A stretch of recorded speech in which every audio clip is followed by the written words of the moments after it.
Japan की central railway को एक बार अपने सभी पैसेंजर से माफी मांगनी पड़ी और उनके टिकट के पैसे उन्हें रिफंड करने पड़े। और रीजन जान के आप लोग हैरान रह जाओगे। उसके पीछे का रीजन ये था कि उनकी एक ट्रेन मात्र 45 सेकंड, जी हां आप सही सुन रहे हैं, मात्र 45 सेकंड लेट हो गई थी। अब अगर आप ये सोचते हैं कि जापान जैसा छोटा सा देश विकसित क्यों है, तो उसका रीजन आप लोगों को समझ में आ गया होगा। टाइम को इतनी इंपॉर्टेंस देने वाला देश आखिर विकसित तो होगा ही। तो जापान के गवर्नमेंट की सोच और उनकी टेक्नोलॉजी के लिए एक लाइक तो बनता है। इस दुनिया में बहुत सी ऐसी खूबसूरत चीजें हैं जिसे हमें मरने से पहले जरूर देखना चाहिए। उसमें से एक है वियतनाम के बाना हिल्स पे बना हुआ गोल्डन ब्रिज। क्या खास बात है इसकी, मैं आप लोगों को बताता हूं। सोशल मीडिया पे फेमस इस गोल्डन ब्रिज को दो कंक्रीट के हाथों ने थामा हुआ है। पूरा का पूरा ब्रिज इन हाथों पे टिका हुआ है और लोग इसे ईश्वरीय हाथों का दर्जा दे रहे हैं। अभी तो हम लोग कहीं जा नहीं सकते, लेकिन जब ये कोरोना का संकट खत्म होगा तो मैं जरूर वियतनाम जाके इसे एक्सप्लोर करना चाहूंगा। आप लोग कहां जाना चाहेंगे, जरूर लिखिएगा।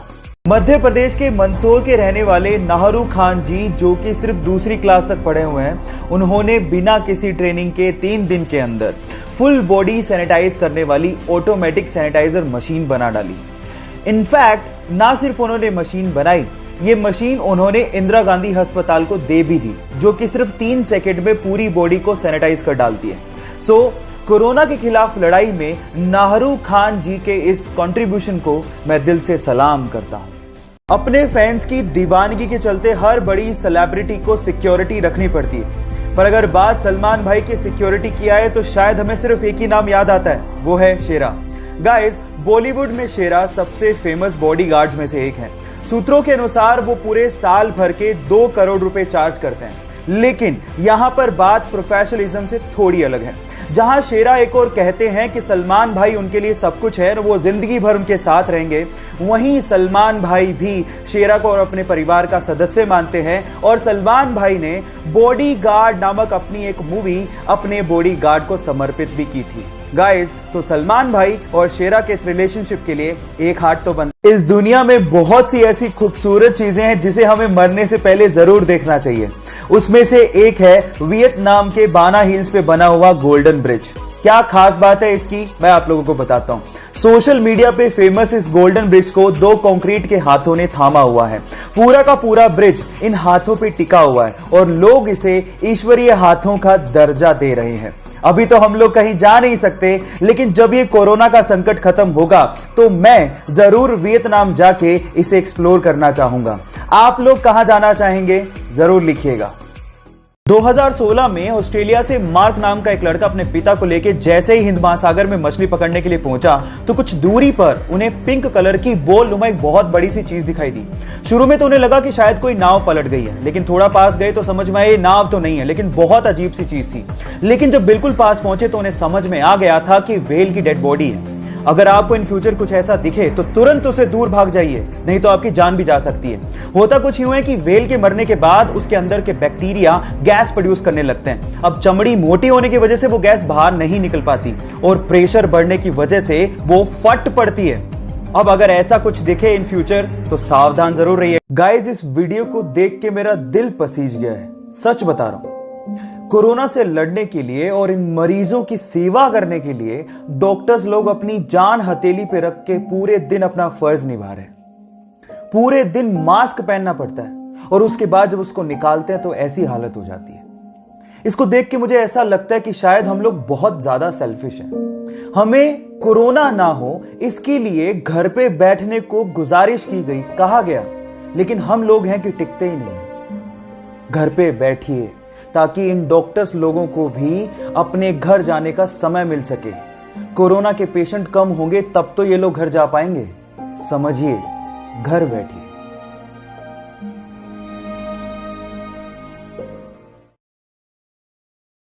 स्टैच्यू ऑफ लिबर्टी को शायद आप लोगों ने देखा होगा, लेकिन क्या आपको पता है कि स्टैच्यू ऑफ लिबर्टी जैसी दिख रही है वैसी है नहीं। मतलब ये ग्रीन कलर की दिख रही है, लेकिन एक्चुअली इसका ओरिजिनली कलर ग्रीन नहीं था। ये एक्चुअली कॉपर की बनी हुई थी तो कॉपर कलर था, बट ऑक्सीडेशन की वजह से, जिसको हम लोग केमिस्ट्री की भाषा में कोरोजन भी कहते हैं, उसकी वजह से ग्रीन कलर की हो गई। है ना इंटरेस्टिंग फैक्ट। क्या आपको पहले से पता था नहीं पता था तो चैट में जरूर लिखेगा। और ऐसे ही आप लोगों ने कैप्टन अमेरिका के हाथ में शील्ड को तो देखा होगा और उसको देख के शायद ऐसा महसूस होता होगा कि काश हमारे देश की सेवा में लगे और रक्षा में लगे सैनिकों के हाथ में ऐसी शील्ड होती ताकि उनकी जान को बचाया जा सकता। देखो, बाकी देशों का तो पता नहीं, लेकिन जापान ने अपने सैनिकों की रक्षा के लिए इससे भी ज्यादा एडवांस शील्ड बना ली है जो कि मात्र 3 सेकंड में खोली जा सकती है।